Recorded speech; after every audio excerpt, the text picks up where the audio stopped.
টি-20 বিশ্বকাপ 2026 শেষ, তবে সব বড় নামের খেলোয়াড়রা পারফর্ম করতে পারেননি। ফ্লপ একাদশে আছেন সালমান আলী আগা, জস বাটলারদের মতো তারকা ক্রিকেটারদের নাম। চলুন দেখে নেওয়া যাক আর কে কে আছেন এই লিস্টে। টপ অর্ডারে ওয়েস্ট ইন্ডিজের ব্র্যান্ডন কিং, ইংল্যান্ডের Jos Buttler, Pakistani captain Salman Ali Agha কেউই নিজের সেরাটা দিতে পারেননি। ব্র্যান্ডন কিং মাত্র 2বার ডাবল ফিগারে যেতে পেরেছিলেন, বাটলার আটকে গেলেন 1 অঙ্কের স্কোরে।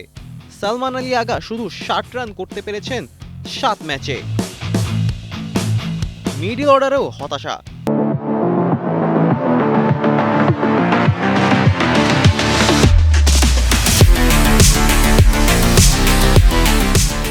Cameron green, Marcus Stoinis, Daryl Mitchell এবং রিঙ্কু সিং একটি ম্যাচেও তারা হাইলাইট তৈরি করতে পারেননি। গ্রিন আর রিঙ্কুর ব্যাটে 24 রান, স্টোইনিস তুলেছেন মাত্র 55, আর মিচেলের ঝুলিতে মাত্র 80। লোয়ার অর্ডারেও ভালো পারফরম্যান্স ছিল না। মিচেল স্যান্টার, কেশব মহারাজ, ক্যাগিসো রাবাদা, জ্যাকব ডাফি বল হাতে প্রভাব দেখাতে পারেননি এই টুর্নামেন্টে, ছিলেন বেশ খরুচেও। এবারের বিশ্বকাপ শিখিয়েছে শুধু নামের ভারে ভর করে সফলতা পাওয়া যায় না। বড় বড় তারকাদের ব্যর্থতা বুঝিয়েছে বিশ্বকে, cricket is not an easy game. Fardin Reza, Kaler Kantho.